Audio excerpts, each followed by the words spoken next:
दोस्तों नमस्कार। मेरा नाम है सुमित त्यागी और आप देख रहे हैं हमारा प्रोग्राम न्यूरो योगी की प्रस्तुति। आज मैं आपको एक ऐसे विद्वान से मिलाने जा रहा हूं जो कि एक आचार्य भी हैं और जिन्होंने वेदों की पढ़ाई भी की हुई है। आ, उनसे मिलवाने से पहले मैं आपको एक संस्कृत के श्लोक के बारे में बताना चाहूंगा जो मेरे पिताजी मुझे अक्सर सुनाया करते थे कि येषां न विद्या न तपो न दानम ज्ञानम न शीलम न गुणो न धर्मम ते मित्र लोके भूरि भारभूतम मनुष्य रूपेण मृगाश्रवन्ति। अब इसका अर्थ क्या है वो तो मैं पंडित जी से पूछूंगा, लेकिन जहाँ तप है, न शीलता है, न गुण है, न ज्ञान है, न विद्या है, ऐसे लोग इस धरा पर आने के बाद भी पशुओं के समान विचरण करते हैं। एक संक्षिप्त में मैंने आपको बताया। तो मैं स्वागत करना चाहूंगा, हमारे बीच में हैं आचार्य सुरेंद्र मिश्रा जी। बहुत बहुत हार्दिक अभिनंदन है आचार्य जी आपका। स्वागत है आपका न्यूरो योगी हमारे इस मंच पर। जी, धन्यवाद धन्यवाद।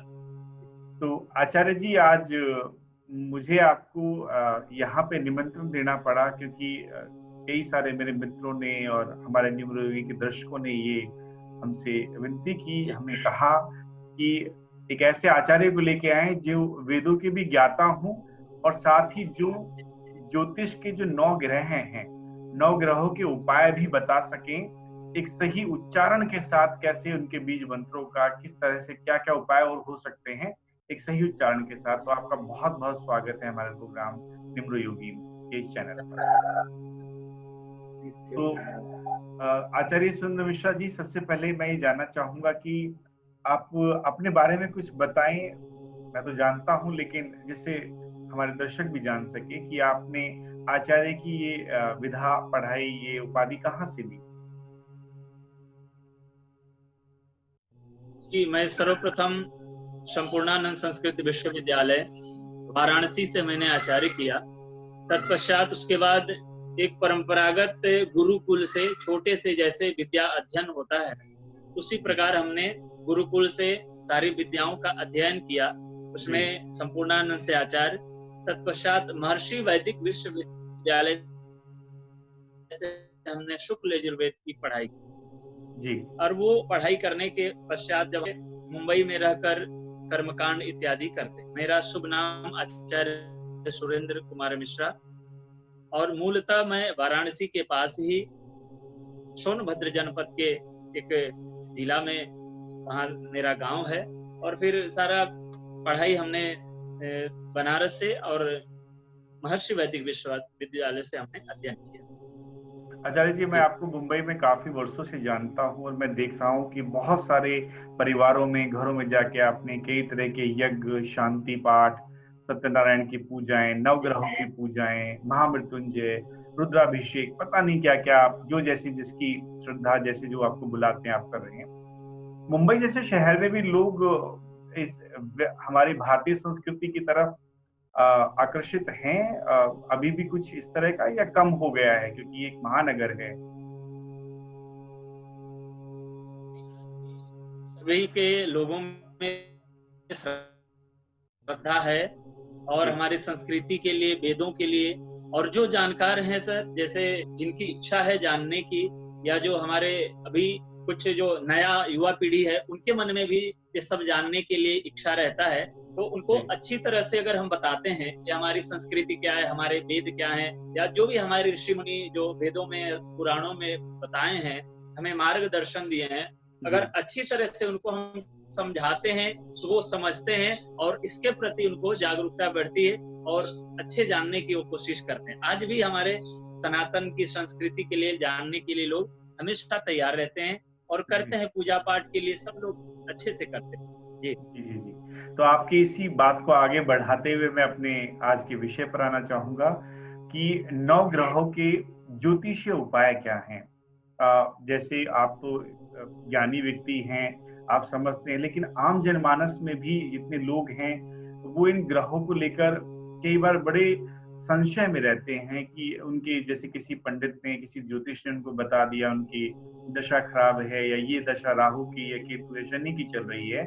तो ऐसे में मैं आपके द्वारा जानना चाहूंगा कि हमारे ये जो 9 ग्रह हैं, अगर कोई उपाय करना चाहे इनके बारे में, जैसे कई बार ग्रह कमजोर हो जाते हैं, उनकी डिग्री कमजोर है या वीक है या फिर नीच के हो गए हैं या किसी ज्योतिष ने उनको बता दिया है कि आपको फला फला ग्रह के उपाय करने हैं, तो मैं आपसे जानना चाहूंगा आज के विषय के संदर्भ में कि इन 9 ग्रहों के उपाय और कोई मंत्र या आप जो भी बताना चाहें हमारे दर्शकों को बताएं, जिससे वो घर में रह के भी इन उपायों को कर सकें। सर्वप्रथम ग्रहों का उपाय कई प्रकार के शास्त्रों ने बताया करने के लिए, लेकिन सबसे सुगम और छोटा उपाय घर में भी रह के हम ग्रहों के नाम मंत्र से, बीज मंत्र से करके अपने जो भी ग्रह की दुष्प्रभाव है उसको हम कर्म कर सकते हैं और प्रसन्न कर सकते हैं उनको कि जो भी अनिष्ट फल हो वो दूर हो जाए और शुभ फल हमें प्रदान करें सभी ग्रह। तो उनमें सर्वप्रथम कुछ बीज मंत्र हैं ग्रहों के, वो आपको बारी बारी से अगर ग्रहों के बीज मंत्र को उच्चारण करके बता सकता हूं मैं कि आप घर में रह के अगर विस्तार से न कर सके तो ये बीज मंत्रों का नियमित रोज जाप करके अपने जो भी अनिष्ट ग्रहों का फल है उसको दूर कर सकते हैं और शुभ फल भगवान आपको प्रदान करेंगे ग्रह से। तो पंडित जी सबसे पहले शुरू करते हैं जो सभी 9 ग्रहों के जो राजा हैं सूर्य से। अगर किसी का सूर्य नीच का है, कमजोर है या फिर किसी ज्योतिष ने कहा इसका उपाय करना है, तो सूर्य का वो कौन सा बीज मंत्र है और कैसे उसको सही तरीके से उच्चारण करके जितने भी जातक हैं, सुनने देखने वाले लोग हैं वो कर सके। सूर्य के बारे में बताएं। सर्वप्रथम जैसे सुबह उठकर स्नान इत्यादि करके भगवान सूर्य को अर्घ्य दें, एक लोटे में जल लेके सूर्य को अर्घ्य देकर भगवान के सामने बैठ जाएं, शुद्ध आसन पे बैठकर, और एक माला ले लें या कर माला से जैसे भी कर सकते हैं। तो सर्वप्रथम जो बीज मंत्र है भगवान सूर्य का, ओम ह्राम ह्रीम ह्रोम सह सूर्याय नमः। एक बार फिर से सुन लें, ओम ह्राम ह्रीम ह्रोम सह सूर्याय नमः। ये सूर्य का बीज मंत्र। बहुत ही मैं कहूंगा कि उच्चारण बहुत अच्छा आपने दिया पंडित जी, मिश्रा जी, आचार्य जी में मैं आपको कह सकूं। तो इसमें कोई खास नियम है जब बीज मंत्र करें, कैसे बैठें? सुबह का वक्त आपने कहा सूर्य को अर्घ्य देने के बाद हम नहा धो के बैठ सकते हैं, और कितने बार करना चाहिए ये बीज मंत्र? ये मंत्र का तो संख्या सूर्य का 7000 है जी। 7000 7000 ये मंत्र है। पर हमारे पुराणों ने ये भी दर्शाया है कि ये कलयुग में इसको चतुर्गुणी करके इसका जप किया जाए, यानी 4 गुना। 4 गुना अगर हम करते हैं तो तत्काल इसका फल और ये मंत्र सिद्ध होता है और फल की प्राप्ति। देखिए आजकल की व्यस्त जिंदगी में आप जानते हैं मुंबई जैसे शहर, दिल्ली, अब किसी भी शहर में वक्त थोड़ा कम होता है, तो प्रतिदिन कितना, एक माला काफी है या कुछ जैसे 108 बार? एक माला अगर प्रतिदिन किया जाए तो कम से कम 40 दिन तक इसका निरंतर जप करते रहें जी। और शुद्ध आसन पे बैठ के, हो सके तो लाल आसन हो और रक्त चंदन की माला हो जी, और भगवान को ध्यान करके सूर्य को अर्घ्य देके और शांत चित्त से आसन पे बैठकर नियमित एक माला रोज इस मंत्र का जप करें। जी जी, बहुत शुक्रिया। अब मैं आगे अगले ग्रह की तरफ आना चाहूंगा। कहा जाता है कि रानी है या फिर जैसे सूर्य राजा हैं तो उसके बाद चंद्रमा का नंबर आता है।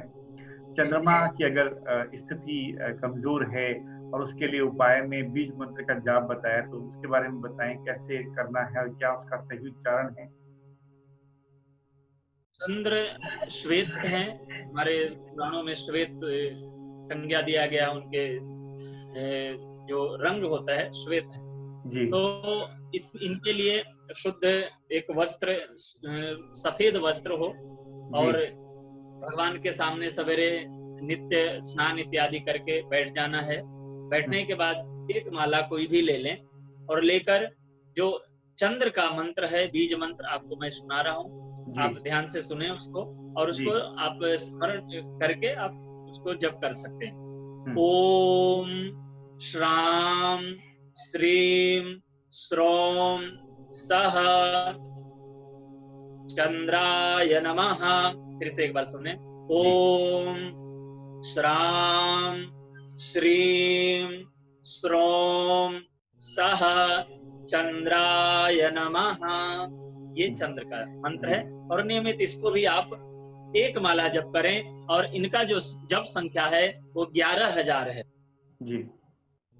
जी। कम से कम 11,000 इसका जप होना चाहिए पर प्रतिदिन 108 आपने जैसे कहा वो भी जी। कर हाँ, सकते एक माला प्रतिदिन एक माला करेंगे तो 108 बार हो जाएगा और नियमित रूप से इसको भी आप 40 दिन 40 दिन तक जप कर सकते हैं। हैं। जी। आचार्य जी, अब मैं आपसे पूछना चाहूंगा अगले ग्रह मंगल के बारे में। मंगल, लोग हनुमान जी को मानते हैं, मंदिर जाते हैं, लेकिन बीज मंत्रों में वो कौन सा उपाय है, क्या उसका सही उच्चारण है, उसके बारे में जरा बताएं। मंगल ग्रहों के बारे में, जैसे मंगल रक्त वर्ण का होता है, रक्त वर्ण है जी और मंगल ग्रह का जप करने के लिए हो सके तो लाल वस्त्र रक्तांबर हो, शुद्ध आसन एक सुंदर लाल आसन हो, हम्म नित्य स्नान इत्यादि करके सुंदर आसन पे विराजमान हो जाए, बैठ जाए और एक रक्त चंदन का माला ले लें और उस माला को 108 बार जप करें। जो बीज मंत्र मैं आपको बताने जा रहा हूं मंगल का, वो जी उसका 108 बार जप करें और नित्य हो एक एक माला, नित्य प्रति एक एक माला जप करें। बीज मंत्र ओम क्राम क्रीम क्रौम सह भौमाय नमः। ओम क्राम क्रीम क्रौम सह भौमाय नमः। इस मंत्र बहुत का अच्छा, बहुत जप। अच्छा आपने मंगल का बीज मंत्र बताया।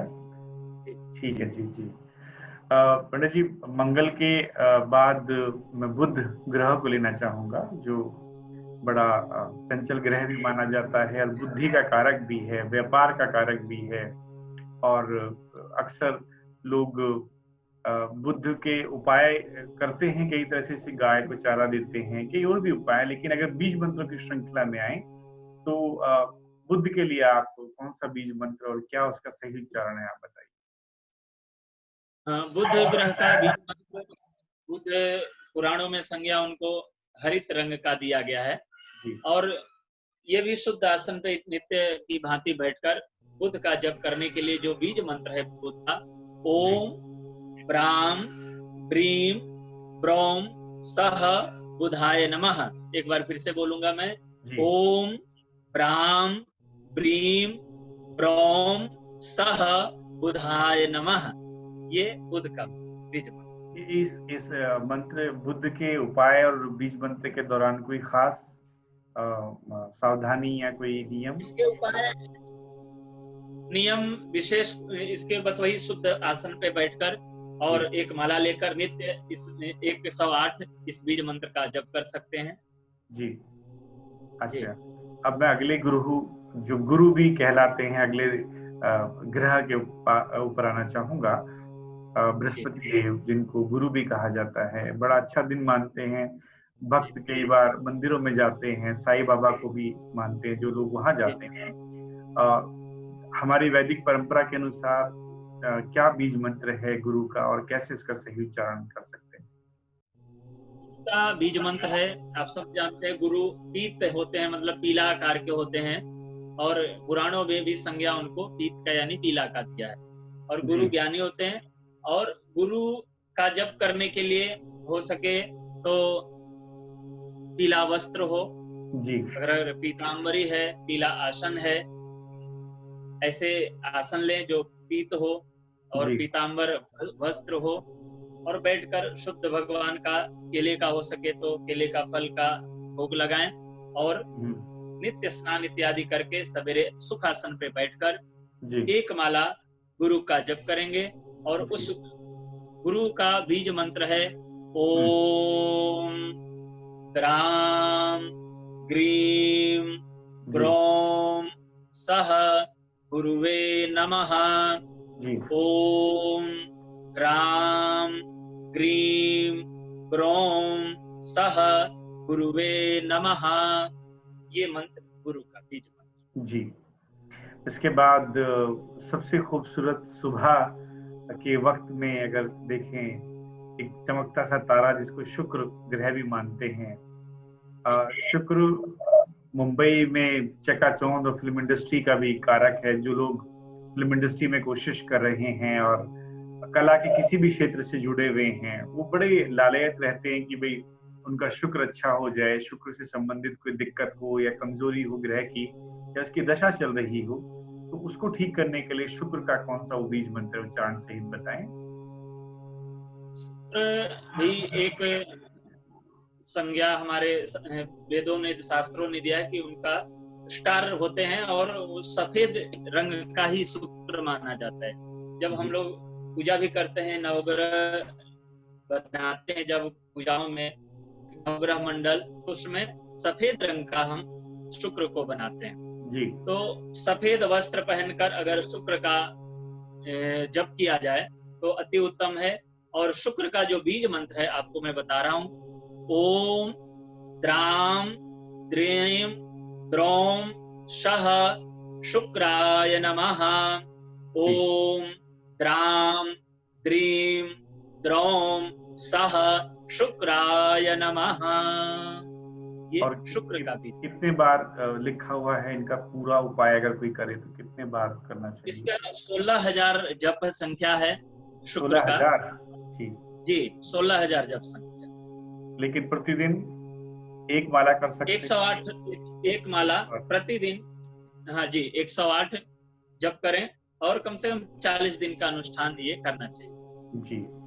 और इसके बाद एक ऐसे ग्रह के बारे में बोलना चाहूँ जिससे बड़े भयभीत होते हैं लोग। शनि ग्रह इनका नाम है और शनि का नाम सुनते ही बड़े बड़े लोग कांपने लगते हैं और उनको मानते हैं कि हमारे कर्मों का जो फल है उसको भी देने के लिए शनि महाराज 7.5 आ जाए, या कमजोर बैठे हो शनि, या नीच हो, या डिग्री कम हो, या किसी भी तरह से उनके उपाय, अगर शनि के उपाय बताए जाएं बाकी उपायों के अलावा, तो बीज मंत्र में वो कैसा और कौन सा उच्चारण है जो जातक कर सकते हैं? न्यायप्रिय ग्रह है और शनि से भयभीत होने की जरूरत नहीं है। जो लोग भयभीत होते हैं तो वो डरते हैं, डरने की जरूरत नहीं है, क्योंकि शनि शुभ फल भी देते हैं और जब देते हैं तो अच्छे अच्छे को सब कुछ उन्होंने दिया है और अच्छे माला माल कर देते हैं। तो डरने की जरूरत नहीं, शनि महाराज से उनकी आराधना करने की जरूरत है, उनको मनाने की जरूरत है। तो शनि जप के लिए शनिवार का दिन से प्रारंभ कर सकते हैं कि आज जैसे जप करना है तो जिस दिन शनिवार है उस दिन से आप इस अनुष्ठान को शुरुआत कर सकते हैं। तो नित्य की भांति शुद्ध वस्त्र पहन के आसन, सुंदर आसन पे बैठ जाएंगे, विराजमान हो जाएंगे और शनि महाराज का ध्यान करके एक माला लेकर भगवान शनि का जप करेंगे। शनि का बीज मंत्र है ओम प्राम प्रीम प्रोम शह शनिश्चराय नमः। ओम प्राम प्रीम प्रोम शह शनिश्चराय नमः। इस मंत्र को 108 रोज जप करेंगे और एक माला करेंगे तो 108 हो जाएगा। और इनका जप संख्या है 23,000। 23,000, इनकी तो संख्या भी काफी ज्यादा है। 23,000। जी जी। बहुत अच्छा आपने बताया। इसके बाद मैं आना चाहूंगा, ये तो हमारे 7 ग्रह हो गए जिनको सब जानते हैं। 2 छाया ग्रह भी हैं जिनको राहु और केतु के नाम से जानते हैं। तो राहु के बारे में कौन सा बीज मंत्र है और क्या उसका सही उच्चारण है? राहु के बीज मंत्र जो है, बाकी नित्य की भांति इसको भी आपको सवेरे सब करना है, शुद्ध आसन पे बैठना है, शुद्धता का विशेष ख्याल रखना है जी। जितना शुद्ध से आप ये अनुष्ठान करेंगे उतना ही जल्दी आपको फलदायी जी, या वो सिद्ध होगा आपको और उसका फल प्राप्त। तो शुद्धता का विशेष ध्यान देंगे शुद्ध वस्त्र होना चाहिए, धुले वस्त्र, आसन शुद्ध, आसपास की शुद्धता, ऐसे करके सुबह बैठ जाएंगे या शाम को बैठकर एक माला लेकर जप कर सकते हैं। राहु का आपको मैं बीज मंत्र बता रहा हूं। ओम ह्रां ह्रीं ह्रौं सः राहवे नमः। ओम ह्रां ह्रीं ह्रौं सः राहवे नमः। ये राहु का बीज। बहुत अच्छा। इसके पूरा जाप कितना है वैसे जो दिया हुआ है टोटल, वो कितना? राहु का जप संख्या 18,000 है, 18,000। लेकिन एक माला आप जैसे करें कि रोज 108 कर सकते हैं जी, एक माला नित्य करें। और ये ध्यान रखें कि एक दिन आप कर रहे हैं तो 100 हो रहा है जी, तो आपको उसी तरह कैलकुलेट करना है कि हमारा 18,000 कब पूरा हो। जी, समझे। उसके अनुसार आप समय तय कर सकते। इसके बाद मैं आना चाहूंगा हमारे आखिरी ग्रह केतु के ऊपर। केतु के लिए कुछ लोग वैसे दान पुण्य में सुना है मैंने, वो काले कुत्ते को भी खिलाते हैं, फीड करते हैं कुछ। लेकिन बीज मंत्र की अगर बात की जाए तो केतु ग्रह का वो कौन सा बीज मंत्र है और क्या उसका सही उच्चारण है, कितनी संख्या है? इनके भी नियम वैसे ही हैं जैसे बाकी। राहु के लिए शुद्ध वस्त्र इत्यादि पहन के बैठ जाना है और नियमित इनका जप करना है। इनका जो बीज मंत्र है उसको आपको मैं बताना चाहता हूँ। ओम श्राम स्त्रीम स्त्रौम शः केतवे नमः। ओम श्राम स्त्रीम स्त्रौम शः केतवे नमः। केतु का जप संख्या 17,000 है। 17,000 जी। अच्छा, 17,000 जप कर सकते। बहुत अच्छा। आपने सारे 9 के 9 ग्रहों के बारे में एक उपाय जो बड़ा ही मैं कहूँगा परंपराओं से चला आ रहा है, बीज मंत्र, उसको आपने बताया। उसका सही उच्चारण क्या है वो भी आपने बताया। अब मेरा एक सवाल जहन में आ रहा है कि लोगों के खान पान अलग अलग हैं, सबकी जीवन चर्या दिनचर्या अलग अलग है। क्या कुछ सावधानियां बरतनी है इस दौरान खान पान की, रहन सहन की, या कोई ऐसे कर्म बीज मंत्र के उपायों के दौरान जब ज्योतिषीय तरीके से हम कर रहे हैं? जी, ये बहुत जरूरी, बहुत ही सुंदर प्रश्न किया है। क्योंकि जब कोई अनुष्ठान हम करते हैं या कोई जप पूजा करते हैं तो उसमें खान पान, आचार विहार, शुद्धता का विशेष हमें ध्यान रखना पड़ता है जी। तो हम यही निवेदन करेंगे कि जब तक ये अनुष्ठान चले, जब तक ये आप जप की पूजा करें, तब तक आपको जैसे खाने पीने का नियम, आहार विहार का नियम, ये आपको पालन करना चाहिए। अगर कहीं भूलवश ऐसा हो जाता है तो जप करने से पहले हमारे शास्त्रों ने एक उपाय बताया है कि पंचगव्य का प्राशन जी। पंचगव्य में गोमूत्र, थोड़ा गोबर जी, उसमें थोड़ा घी जी, शहद और दही, ये 5 चीज मिला के उसको पंचगव्य बना सकते हैं। और पूजा करने से पहले थोड़ा सा उसको हम प्राशन कर लेंगे तो हमारी शरीर की, तन की शुद्धता हो जाती है। जैसे एक मंत्र है, यत्वगस्थि गतम पापम देहे तिष्ठति मामके प्राशनात् पंचगव्यस्य दहत्यग्निरिव ईंधनम। यानी जैसे हम ये पंचगव्य को प्राशन करते हैं, हमारे अंतःकरण से या अस्थि यानी हड्डी तक भी अगर कोई पाप है तो ये पंचगव्य प्राशन से वो सब भस्म हो जाते हैं और हमारा शरीर शुद्ध हो जाता है। तो पंचगव्य प्राशन करके आप ये जप कर सकते हैं। और होना तो यही चाहिए कि आप जब तक अनुष्ठान या जप इत्यादि आप करें तब तक ये सारे चीजों को सेवन न करें जी। अच्छा, कुछ लोग उपाय करना चाहते हैं सच्चे मन से, लेकिन मदिरा पान करते हैं, ड्रिंक भी करते हैं, या फिर मांस मदिरा, नॉनवेज भी खाते हैं। तो उनका प्रश्न ये है कि ये तो किया तो मन से जाता है, अगर इनको छोड़ना जरूरी है क्या इस दौरान में, जैसे आप उससे अलग बात कर रहे थे कि मांस मदिरा ये सब नहीं होना चाहिए, क्योंकि इनके फिर गलत प्रभाव भी पड़ जाता है अगर इनको रेमेडी के दौरान इस तरह से। जी, तो ये नहीं खाना चाहिए आपके हिसाब से, या चल सकता है? इससे बचना चाहिए। जी और बचेंगे और इसको नियमित अच्छे से करेंगे तो आपको तुरंत फलदायी होता है और तुरंत फल प्राप्त होता पंडित जी, मैं आपसे जब बात कर रहा था तो आपने कहा था कि जब हमारे 17,000 या 23,000 या इनकी पूरी संख्या हो जाए, उसके बाद है। उनके 10वें हिस्से का एक दशांश हवन होता है, आपने जी, कहा। हाँ, दशांश उसके हवन बारे में करके कुछ तर्पण। उसके बारे में जी, कुछ बताएं, वो जरूरी है क्या? मतलब कुछ लोग नहीं कर पाते या जी, करना चाहिए? क्योंकि जी, जी, क्योंकि कोई भी अनुष्ठान का पूर्ण फल पूर्णाहुति के बाद ही होता है। जी पूर्णता तभी होती है जब किसी की पूर्णाहुति हो। तो जी। ये अनुष्ठान पूर्ण जैसे हो गया, 18,000 जैसे जब हो गया, तो हम्म 18,000 का दशांश हवन करेंगे। हम्म तर्पण और मार्जन करके एक नियम विधि है, तो वो हम्म। करने के पश्चात पूर्णाहुति करके वो पूर्ण होता है वो अनुष्ठान, और वो पूर्ण फल प्रदान करता है। अच्छा, नहीं, बहुत अच्छा जी, आपने बताया नियम क्या होने चाहिए, उपाय हो तो सही तरीके से हो, उच्चारण सही हो, तभी उसका फल भी मिलेगा। और जो लोग ग्रहों से ग्रसित हैं, परेशान हैं, पंडित जी, मैं ये पूछना चाहूंगा कि आप मुंबई में हैं और आप अकेले ही हैं या आपके साथ और भी अ, आपका एक कोई मतलब पंडितों का समूह है? कैसे, किस तरह से आप हम मुंबई।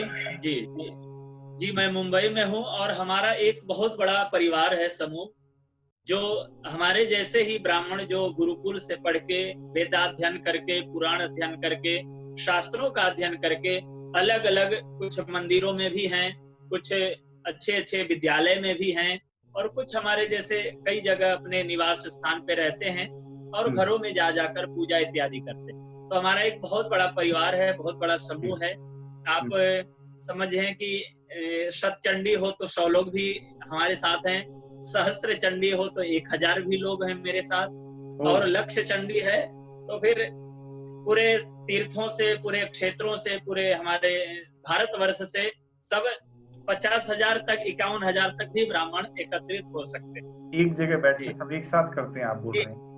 जी, जी, जी, बिल्कुल। जी, बड़ा एकदम दृश्य देखने लायक होगा कि जब 51,000 पंडित या ब्राह्मण एक जी, साथ मंत्रों का, वेदों का, मंत्रों का उच्चारण कर रहे हों। जी, दृश्य देखने लायक होगा। पंडित जी, आचार्य सुरेंद्र मिश्रा जी, आप कौन कौन सी सेवाएं आप देते हैं मुंबई में? मतलब अगर दर्शक जानना चाहें या कौन कौन से, और इसके अलावा जो आपने बीज मंत्र बताए, क्या क्या आप अनुष्ठान आदि करवाते हैं? जी, हमारे सनातन धर्म में 16 संस्कार हैं। जी तो 16 संस्कार में सारे हमारे दिन के पूजा, जैसे जन्म से लेकर अंत्येष्टि, ये 16 संस्कार जन्म से प्रारंभ होता है और हम्म अंत्येष्टि जब हमारा स्वर्गवास होता है। तो हम्म हमारे इसके बीच में जो भी जन्म जन्म से लेकर जैसे हमारे जीवन में आता है, जन्म हम्म जन्म के बाद नामकरण होता है, और तरह हम्म तरह के जीवन में जैसे शादी है, विवाह है, हम्म हमारे गृह प्रवेश है, हम्म ग्रहों का जप है, महामृत्युंजय अनुष्ठान हो गया, जप हो गया। हम्म। उसके बाद फिर शतचंडी पूजा, हम नवरात्रि में उनमें जो माता का पूजा करते हैं, श्रावण में भी शादी कुछ होता है विवाह। ना पंडित जी? श्रावण में भी कुछ कोई खास पूजा होती है श्रावण की? अभी श्रावण में भगवान शिव का रुद्राभिषेक करते हैं हम, भूत भवन भगवान शिव का जलाभिषेक करते हैं, अनेक अनेक द्रव्यों से भगवान को अभिषेक करते हैं, जी और महामृत्युंजय का जप इत्यादि करके भगवान शिव को प्रसन्न करते हैं। जी जी जी। बहुत अच्छा आपने पंडित जी जानकारी दी और हमारे सब दर्शकों को बताया कि किस तरह से 9 के 9 ग्रह जो हैं, अगर किसी तरह से परेशान कर रहे हैं, कुंडली में उनकी स्थिति खराब है, या किसी विद्वान ज्योतिष ने उपाय करने के लिए बताया, तो आप कर्म कांड में आपका समूह मुंबई में रहकर इन सब बीज मंत्रों का, और इसके अलावा भी और ग्रह शांति और वास्तु शांति, और आपने मुझे कहा कि कई तरह के और भी, जैसे जिसकी कस्टमाइज रिक्वायरमेंट होती है, आपका समूह पंडितों का जो है, कर्मकांडी पंडितों का, वो वहां जाता है और उपाय लोगों को देते हैं। पंडित जी, आप न्यूमरो योगी प्रोग्राम में हमारे साथ जुड़े आज, बहुत अच्छा लग रहा है कि वेदों की परंपराओं को चलाने के लिए आज भी आप जैसे युवा पंडित आचार्य लगे हुए हैं। और मैं तो सोचता हूँ कई बार कि कई बार भारतीय संस्कृति को बचाने का कोई काम अगर कर रहा है तो आप लोग कर रहे हैं, और बड़े गर्व की बात है, मैं कहूँगा कि इस संस्कृति को बचाने का, इसको आगे ले जाने का, अगली पीढ़ी तक इसको मैं कहूँगा कि बताने का कार्य आप कर रहे हैं। आप कोई संदेश देना चाहेंगे? मुंबई के लोग, अभी कोरोना में लोग बड़े परेशान हैं, मुझे पूछना तो नहीं चाहिए, आज विषय थोड़ा अलग है। तो कोरोना में परेशान हैं। एक दिन आपसे मैं बात कर रहा था, आपने कहा कि एक महामंत्र है जिसे महामृत्युंजय कहते हैं, अगर कोई इसको नियमित करता है तो हर तरह से सुरक्षित बचा रहता है। कुछ कहना चाहेंगे इसके बारे में? जी, बहुत अच्छा, आपने बहुत सुंदर प्रश्न किया। आज के जैसे कोरोना वैश्विक महामारी से पूरा विश्व और हमारा भारतवर्ष भी और भारत के सभी नागरिक परेशान, तो इसमें सबसे जरूरी जैसे घर पे रह के हमें क्या क्या करना चाहिए जी। तो घर में रह के जैसे आप कार्य कभी आप जैसे अपने नित्य जो भी आपके कार्य है, कार्य करते हुए भी आप सुबह या शाम बैठकर भगवान के सामने एक महामंत्र जो है, जैसे आपने महामृत्युंजय, जो सभी संकटों का विनाश करते हैं भगवान महामृत्युंजय, क्योंकि महामृत्युंजय एक ऐसा मंत्र है जो जितना भी तकलीफ है, जितना भी शरीर में रोग है, दोष है, व्याधि है, पीड़ा है, बड़े से बड़े संकट को भगवान महामृत्युंजय हर लेते हैं। और ये मंत्र तुरंत प्रभाव करता है लोगों को, उस जीव के ऊपर। तो महामृत्युंजय का मंत्र अगर अच्छे से आप उच्चारण करते हैं तो जरूर एक माला या 11 बार, 21 बार, 51 बार भगवान शिव का इस मंत्र का जप करें, या नहीं कर पा रहे हैं तो कम से कम कानों से श्रवण करें, उसको सुन ले, मतलब उसको जी सुनिए, 108 बार सुने, एकदम ध्यान लगा के भगवान के पास बैठ के इस मंत्र को सुनने से भी आपको लाभ मिलेगा। अगर इतना भी करेंगे तो भगवान शिव जी महामृत्युंजय आपके ऊपर कृपा करेंगे। एक बार उच्चारण में पूछ सकता हूँ, एक गुजारिश कर सकता हूँ, एक बार आप उच्चारण करके अपने जैसे आप, मैंने देखा भी है जी, इसका उच्चारण करके एक बार बता दो प्रकार के जी जी जरूर बताऊंगा। इसमें दो प्रकार के, एक महामृत्युंजय है, उसमें बीज लगते हैं, और एक मृत्युंजय मंत्र जो पूरा मंत्र है। तो मैं दोनों आपको एक एक बार बोलूंगा। सर्वप्रथम बीज मंत्र आपको बोलता हूँ, जो महामंत्र है, जिसको महामृत्युंजय कहते हैं। ओम हौम जुं सह ओम भूर्भुवः स्वः ओम त्र्यंबकं यजामहे सुगंधिं पुष्टिवर्धनम् उर्वारुकमिव बन्धनान् मृत्योर्मुक्षीय मामृतात्। ओम स्वः भुवः भुः स्वः जूम ओम ओम। ये महामंत्र हुआ। और दूसरा एक जो वेदोक्त जो वेदोक्त मंत्र है, वो स्वर के साथ आपको मैं एक बार बताना चाहता हूँ।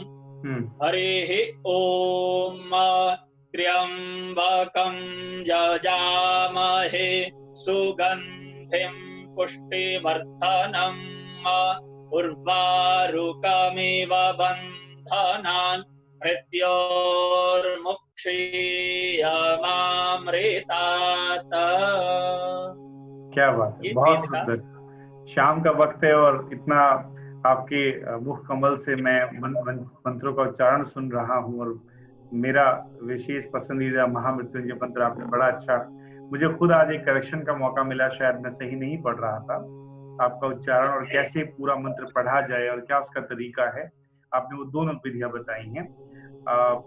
आचार्य सुरेंद्र मिश्रा जी, आपका बहुत बहुत स्वागत हमने किया, मुंबई ने किया, और अब आपने जो 9 ग्रहों के बारे में बहुत ही संक्षिप्त और बहुत ही सरल तरीके से बताया, उनका सही उच्चारण, उनका सही वक्त कैसे करना है, क्या उनकी संख्या है। आपका बहुत बहुत धन्यवाद आचार्य जी। किसी नए विषय के साथ आपसे एक बार फिर से हमारी मुलाकात होगी। आप हमारे न्यूमरोयोगी, न्यूमरोलॉजी का चैनल है वैसे, लेकिन अकल्ट साइंसेस और ज्योतिष के भी या कोई उपाय वाले कोई अगर विद्वान मिलते तो मैं यहाँ लाता रहता हूँ। मैं कोशिश करूंगा कि एक बार आपको फिर से किसी नए विषय के साथ, आपके बहुत सारे क्षेत्र हैं, आप बड़े अच्छे ज्ञानी व्यक्ति हैं, मैं दोबारा आपको निम्न योगी के मंच पे लाना चाहूंगा। आपका बहुत बहुत धन्यवाद हमारे सभी दर्शकों के साथ। धन्यवाद, धन्यवाद, धन्यवाद। आपका भी, सभी श्रोताओं का धन्यवाद।